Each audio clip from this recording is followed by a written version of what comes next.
Hades. Beyond the world of the living lies a vast kingdom of shadow, rivers, and silent fields, where every Greek soul eventually arrives. This realm is Hades, the domain ruled by the god of the same name. The dead first encounter the river Styx, where the ferryman Charon transports souls across the dark waters, demanding coins traditionally placed on the eyes or mouth of the deceased.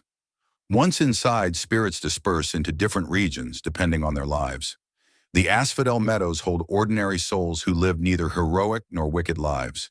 The Elysian Fields provide peace and beauty for heroes and the virtuous.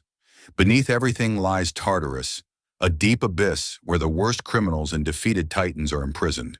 Several mythic rivers cross the land, each symbolizing aspects of death.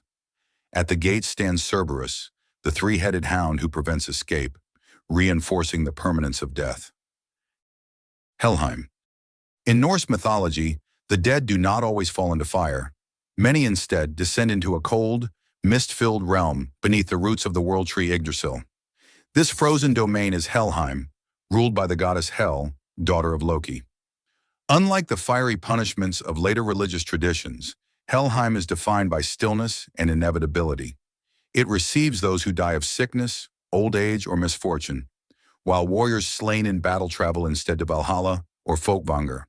The landscape reflects the harsh northern worldview: frozen rivers, bleak plains, and dim halls stretching across a silent kingdom of frost.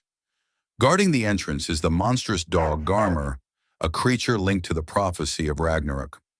One of the most famous myths involving Helheim concerns the death of Baldur, the beloved god of light, whose attempted rescue ultimately fails, reinforcing the Norse belief that death cannot be undone. Duat. Each night, the Egyptian sun god Ra disappears beneath the horizon and travels through a dangerous hidden world filled with gates, monsters, and divine judges. That mysterious realm of the dead is known as the Duat. In Egyptian belief, the deceased must journey through this labyrinthine underworld before reaching eternal life. Along the path, souls encounter serpents, demons, and supernatural guardians who test their knowledge and purity. Funerary texts, such as the Book of the Dead, provided spells and instructions to help travelers navigate the dangers. The most important moment occurs in the Hall of Judgment, where the heart of the deceased is weighed against the feather of Maat, symbol of truth and cosmic balance. If the heart proves heavier than the feather, the monstrous Ammit devours it, erasing the soul forever.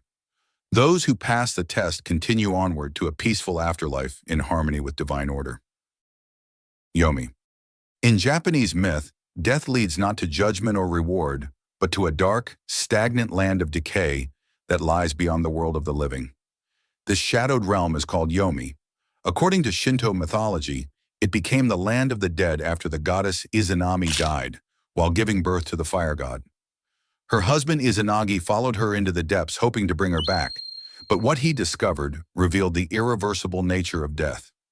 Yomi is described as a murky world filled with rot and darkness, symbolizing separation from life. Unlike many underworlds, it does not divide souls by morality. Instead, it represents spiritual impurity and corruption. This concept deeply influenced Shinto religious practice, which places strong emphasis on purification rituals. Although Yomi is usually sealed away, spirits from the realm can influence the living world, causing illness or misfortune if they are not properly appeased. Mictlan. For the Aztecs, death was not an instant arrival in the afterlife, but the beginning of a long journey through mountains, rivers, and deadly winds. The destination of that journey was the underworld known as Mictlan. Ruled by the skeletal god Mictlantecutli and his queen Mictlantecuhtli, this realm lies deep beneath the earth and consists of 9 dangerous levels. Most people who die ordinary deaths must travel this path, which can take 4 years to complete. Each stage presents physical trials designed to test endurance and determination. Souls cross rivers, pass between crushing mountains, survive freezing winds, and navigate fields of sharp obsidian blades. Early in the journey, a sacred dog helps guide the soul across the first river, reflecting the importance of animal companions in Aztec belief. Only those who survive every challenge reach final rest in the deepest level. Irkala. Deep beneath the earth in Mesopotamian belief lies a silent kingdom where every soul eventually arrives and none can return. The ancients called this shadow domain Irkala, often known as the land of no return. Ruled by the goddess Ereshkigal and later associated with the god Nergal, Irkala represents a bleak vision of the afterlife. Unlike many other mythologies, there is no reward for virtue and no punishment for wrongdoing. All souls share the same fate regardless of their deeds in life. The dead pass through a series of gates symbolizing the irreversible transition from life to death. Inside, spirits exist as weak shadows in a dusty and dim world where nothing truly grows or changes.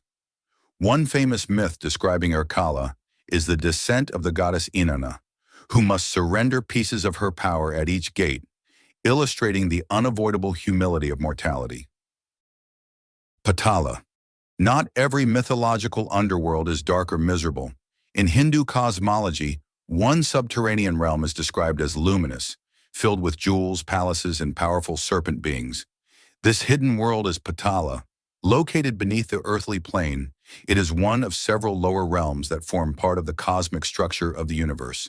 Patala is primarily inhabited by Nagas, supernatural serpent beings who rule magnificent underground cities illuminated by precious gems.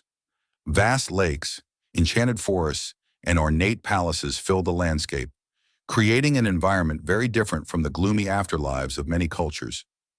Patala is not typically a destination for ordinary human souls after death. Instead, it serves as a hidden dimension inhabited by powerful supernatural races. In mythological stories, gods and heroes sometimes descend into this realm to battle demons, recover treasures, or negotiate with its mysterious rulers. Sheol.